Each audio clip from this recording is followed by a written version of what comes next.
Welcome to the driver's seat. We're here to launch the all-new, first ever 2022 Hyundai Santa Cruz. This is a pickup truck, but not really a pickup truck. It's basically a truck for people who want a crossover, but also want a bed. So it comes in a few different variants, which we'll get into, but if the styling looks familiar, it should, because basically from the center forward, this is a Tucson. It's based on a Tucson. The Tucson is a wonderful crossover, one of the best-selling crossovers in the Hyundai lineup, and why not? So it shares the same powertrains, but it doesn't offer the hybrid, which could be a miss on their part, or maybe it's just something they're waiting for later on.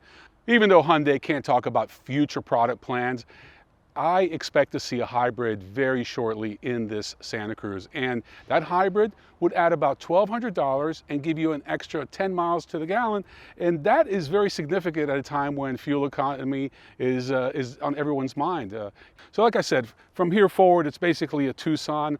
When you get inside this vehicle, it looks like a Tucson because that's what it is. But now we're going to talk about what's really important, which is the bed. That's what separates this vehicle. That's what makes it a truck. And even though it's a unibody, not a proper body on frame like some of the big trucks, F-150 and the Frontier we drove last week, nevertheless, it has a lot of utility. The Santa Cruz is available with two engine options. The base engine is a gas direct injection, mated to an 8-speed automatic transmission producing 181 horsepower. But the one we've been driving is the turbocharged 4-cylinder engine, which produces 291 horsepower, and it's mated to an 8-speed wet clutch, which is a very fast shifting transmission, as we've seen on some of these canyon roads. So a pretty impressive little unit for this vehicle. And that bigger engine that we've been driving here, 311 pound-feet of torque. Let's get something straight. If you are a traditional pickup truck buyer, F-150 or Tacoma, this is not a truck for you. Let's make that very clear.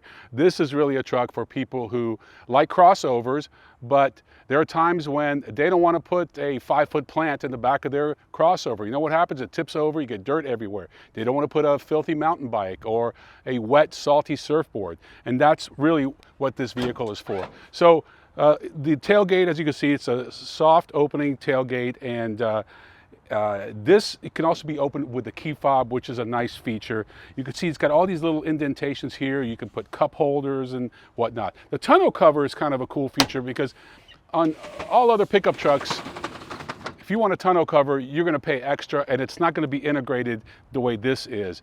Speaking of integration, what you have here is an additional storage unit, and you can actually fill this with ice. There's a drain plug here, so when the ice melts, you just open the drain plug, everything goes down, so you don't have to worry about it.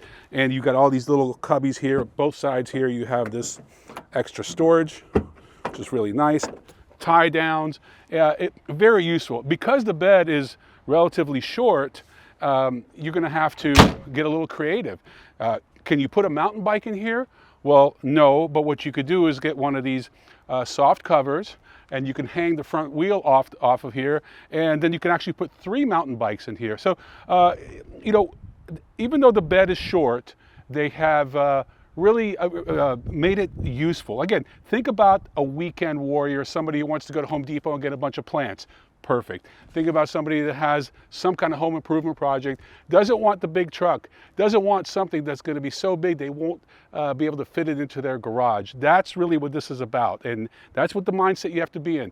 I really like what they've done. When you think about where trucks like Tacoma and Frontier were about 30 years ago, that's about the size of this truck. Those have grown into mid-sized trucks. In fact, they're as big as full-size trucks were 30 years ago. So everything's kind of moved up segment, and there's this space back here for the little tiny trucks that no one's playing in. And Hyundai says, we have a Santa Cruz for you, and I think they're going to do okay with it. They don't have super lofty goals. I think about 30,000 units a year. I think they'll reach that. I wanted you to get a feel for kind of the road noise and engine noise. It's not too bad. Again, this is a 4-cylinder turbocharged engine, but it's pretty quick. And on these canyon roads, I got to tell you, I'm pretty impressed. A regular truck body on frame truck here would not handle as well. Tacoma, Colorado, or Frontier would definitely have a lot more body roll. They're just bigger, they're heavier, and that's not what this vehicle should even be compared to. But it is nice to know that there is a vehicle out there like the Santa Cruz that is a very niche vehicle. It's probably going to sell about 30,000 units, but don't be surprised to see these on the road for someone who it's the truck for non-truck buyers, I guess is the best way to put it. And it is for people who not just are active, but also maybe have weekend projects like Home Depot, and they want to be able to put plants. Have you ever tried to put a plant in a back of a crossover, especially if it's a 5 or 6 foot plant? You can't do it. It's going to fall over. You're going to have dirt everywhere. Here, you can do that, tie it down. So that's really one example of how you use it. Also, you don't want to put a wet surfboard or a dirty mountain bike back there. So it really does have a place, and I think they'll do well. Okay, so we are inside the all-new Santa Cruz, and as mentioned, it shares the same interior with the Tucson. You have a full digital display, which is nice. Of course, Apple CarPlay, really nice tech. I wish they had a traditional volume button, but other than that, not much to complain about. This 8-speed wet clutch transmission is such an improvement over the dry clutch that they used to have. That was a very problematic transmission for Hyundai. It used to overheat, especially in kind of stop and go traffic that had an incline. That's all been addressed. So whereas kind of that wet clutch whereas the dual clutch transmission in the past was really a negative for Hyundai, and now this wet clutch is a positive for them, and it shifts extremely smoothly. But it's a nice vehicle. It's very comfortable, and it's very capable. We were surprised on these canyon roads just how it performed, and we're going to show you a little bit of that as well. But this vehicle handles well, and with the bigger engine, the 2.5 liter with the turbocharged engine, that's a lot of power for a relatively small vehicle. Now, you're not going to be able to tow a 30-foot Airstream with this or anything like that. That's not what this vehicle is about. No need to really talk about towing and hauling. That's more for the big trucks or even like the Colorado diesels and things like that. This, again, is more of an activity vehicle. It's a lifestyle vehicle, as Hyundai has told us, and we don't have a problem with that. We think that there is a place for that. Sometimes I see people that buy trucks, and the way they use them, they're using them like a lifestyle vehicle.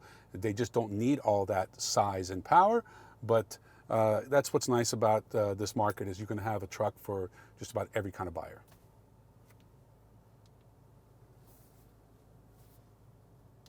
So as you can see, you have a nice interior here. Your center stack is very high tech, very digital.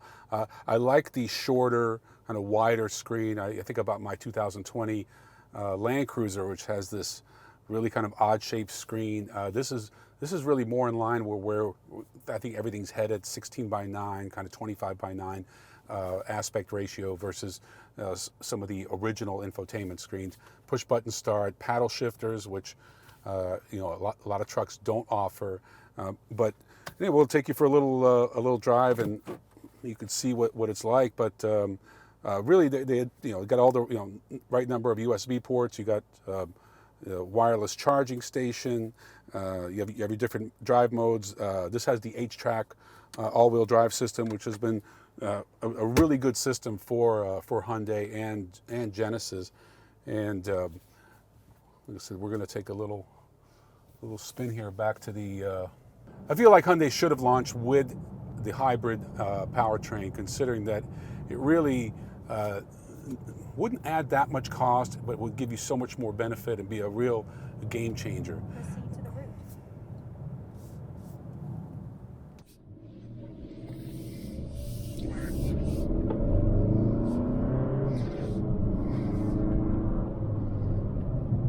You could see from this map we are really on some twisty roads, which is not where you would expect a car company to showcase their new truck, but this is really not a truck. So we had a chance to see all the various ways people would use this. vehicle. You know, cycling is certainly a very popular one. If you don't have a bed, then you have to get a bike rack, and that's just a whole nother thing you have to put on your SUV, putting it on the roof or receiver hitch if that's what you have. Whereas with this particular vehicle, the Santa Cruz, the way the bed is configured and with the tonneau cover, you don't have to worry about that. You can put up to 3 bicycles back there, and you're in good shape. Other things like surfboards, no problem, and they have all sorts of accessories. So that's really what owning a truck is about. I guess there's 2 types of people, or 2. I guess there are 2. I would classify people who buy trucks as, you know, those that really need the capability of towing and hauling, and then others who just need a bed.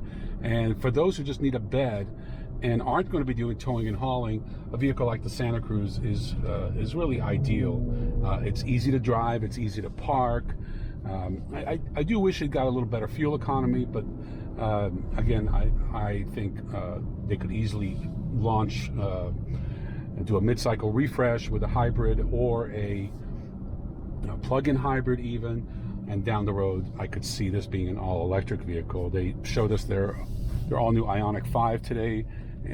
First time we've actually seen it outside of a studio, and clearly that's the direction that the company's going.